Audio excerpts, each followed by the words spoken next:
have seen our share of sparks fly so far tonight as we come to the restart, a lap shy of halfway in Richmond. Remember the 3-wide dive bomb last time? Let's see what happens this time. And man, look at that gaggle of cars coming off of turn 2, 3 and 4 and 5 wide. A lot of guys trying to get the lap back right there, racing for that lucky dog position. Dust up there in the back with Stephen Wallace and Kenny Wallace, and I'm not sure what all else, but everybody got away okay. Brad Keselowski the leader, Justin Allgaier second, Carl Edwards third, then the race for fourth. Reed Sorensen has it in that 32 car. Kevin Harvick was trying to get away from him, or get it away from him. Harvick just a minute ago talking about Justin Allgaier on his radio under the caution. Better go tell the 12. He ain't gonna get many of those chops. And matter of fact, that might have been the last one. He can buy fenders just like he can buy sponsors. Now, memory serves me correct. Kevin Harvick, Sprint Cup sponsor this year, moving to the team of that 12 car next year on the Sprint Cup side. I don't know if there's a little current events reference or not in there. Kind of sounded like. Don't want to be reading into things too much. I'll help you read into it. You're exactly right at what he saw. He is bitter about that sponsor going over to Penske. I talked to him yesterday, or today. He's not happy about it. See him working the bottom of that racetrack. Harvick's car looks good down there. Reed Sorensen is stuck to the top of the track, but don't look now. Kyle Busch, he's trying to get back to the front. A little trouble for Trevor Bayne. Shuffled up to the outside of a 3-wide here after losing some spots in 3 and 4. Ooh, that's close. Goodness, this is all going on from 18th place back. Boyer in that 21 is 18th. It looks like Trevor Bayne's got some damage on the right front fender, which is not going to help that car. Whoa, Clint Bowyer gets in the back of him. Speaking of move out of the way. Boy, you can just feel the aggression right now. Well, these cars are all racing for that spot, that lucky dog spot. All right, so now we're getting the explanation of why Bowyer moved him out of the way. There we go. Point, counterpoint. Bowyer running an 18th spot, Bayne back to 22nd after that little exchange.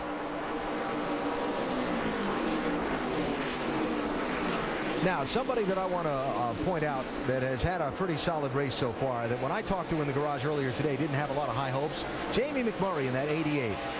They weren't really sure what they had earlier today, but they have certainly had a good race. Well, what they had earlier today wasn't that good. They didn't qualify very well, but definitely racing a lot better than they qualify. Started in 27th spot, and McMurray has just taken away the 9th position from Joey Logano. Outstanding. Now another guy having a good rally. Brendan Gaughan, remember, he got the free pass just a little while ago. That was back at lap number 95. Here he is about to move into the top 10. Yeah, both these cars right here, the 62 and the 1 car, James Busch, are having a good run tonight. Yeah, that 1 car needs a good run. They need to find a sponsor. You know, James Finch is talking about selling that team. I hate to see him do that. He's been great for this sport. I guarantee if that car was in Victory Lane a little bit, he wouldn't be selling. I totally agree with you. I mean, Busch needs a little help because we need Finch around in this sport. Good guy. Harvick still trying to get that spot away from Sorensen. That's 4th and 5th. And just to mention of the James Finch story and his interest in selling his race team, he did say this week that that team will keep running for the rest of this season while he looks for someone to come in and take over.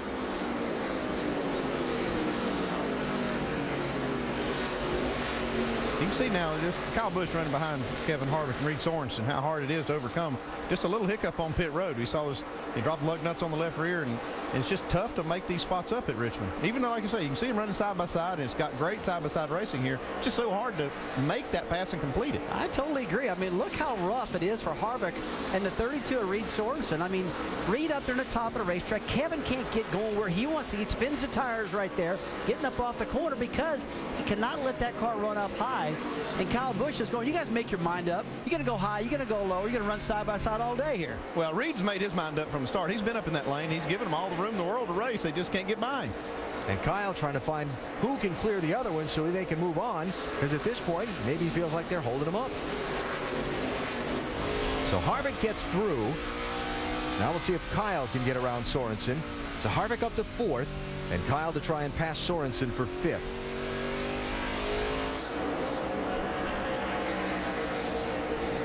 Back in 1988, this racetrack was a pretty flat fairgrounds half mile, and legendary race promoter Paul Sawyer, in 6 months' time, bulldozed it and built this 3/4 mile layout. And right from the start, we've seen that kind of side-by-side racing that we're seeing tonight. It's just a place the drivers love, the fans love. It can be a little frustrating trying to clear somebody, but that's because the inside lane and outside lane are so equal. And that's what you want at a racetrack, right? Two raceable grooves. Yeah, we left this track, and the old fairgrounds track was just it really was rough. I mean, it was one of those real narrow, really hard place to race too. But when we came back here, it was just a show place of a racetrack. Almost, to me, the perfect racetrack. And who would ever believe that Sawyer would have had the vision to build a track this shape and create side-by-side racing like you're seeing right between the 32 car, Kevin Harvick, and now Kyle Busch, and the whole field all night long. This track is notorious for putting great racing on. And a lot of guys, when you talk to them, they say, what's your favorite track? And they go, oh, Richmond. If you're going to build a track, what would it be like? And they go, Richmond. Yeah, you got to hand it to Paul Sawyer. He was real visionary. First race held on this configuration, a nationwide series race. Who won it? Harry Gant. Very good. How'd I do? Very well, thank you. Who's hit the wall? Who was the first one to hit the wall? It was me. Andy Petrie. That night. I had a pretty good wreck that first night, too. I remember landing on the roof of Jeff Bodine going into turn 1 in that inaugural race. What was that hot that night? So Kyle Busch right here makes up the first position he's made up on the racetrack. Since that bobble. Since the bobble. And our aerial coverage brought to you by DirecTV. DirecTV, it'll change your life. Call 1-800-DirecTV. So Kyle Busch finally up to 5th. Sorensen under challenge there for Matt Kenseth for 6th. Yeah, it's lap 98 when they made that pit stop. It's lap 143 now. That's just how long it took to make that spot up. And he's 5 1/3 seconds behind Brad Keselowski, while the 22's been out there in the clear air. So past halfway here at Richmond International Raceway. Brad Keselowski in command of the race right now, up by 1.5 seconds on his Penske teammate Justin Allgaier.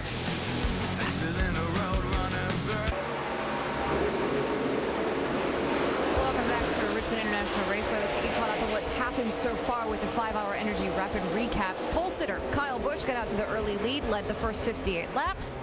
Looks pretty good early on. Yeah, very strong. Took off, ran off, and hid for about 58 laps until Brad Keselowski started tracking him down. Yeah, came back and said, you know what, not so much. I want a chance to lead this. And at one point, he has been bad fast. Brad Keselowski was leading by 4.5 seconds at one point. And then, of course, the caution came out. Yep. Leaders came on for their first pit stop on lap 198. Kyle Busch, not a good stop. He lost 4 spots. Lost 4 spots. Looked like they got hung up on that left rear and just had a tough pit stop, put him way back. But he is marching back up towards the front, Nicole, as we speak. Kyle is back in 5th, and of course he wasn't too happy with that. But back up front, all pretty much the last few laps, it's been all Penske all the time. We've seen this before. Perhaps another short track.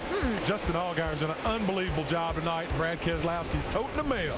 But back up front, it's Brad Keselowski, been leading the way for a while now, and he's leading his teammate Justin Allgaier by nearly 2 seconds. So let's get you up to speed with what's going on with the rest of the top runners.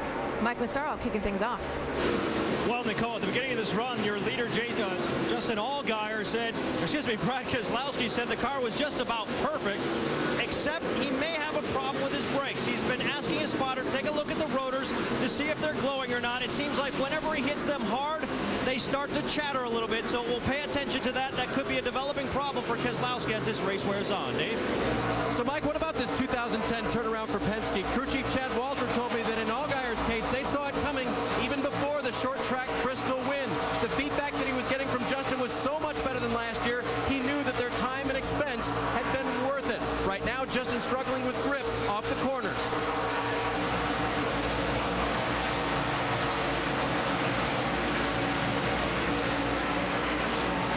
Has not won a race in 2010, but he is a 3-time winner here at Richmond International Raceway. The car he's driving tonight is the newest short track car to come out of the Roush Fenway stable. Carl says the car is really coming to him after the air pressure and track car adjustment. He's hoping to be able to get his first win tonight. Mike.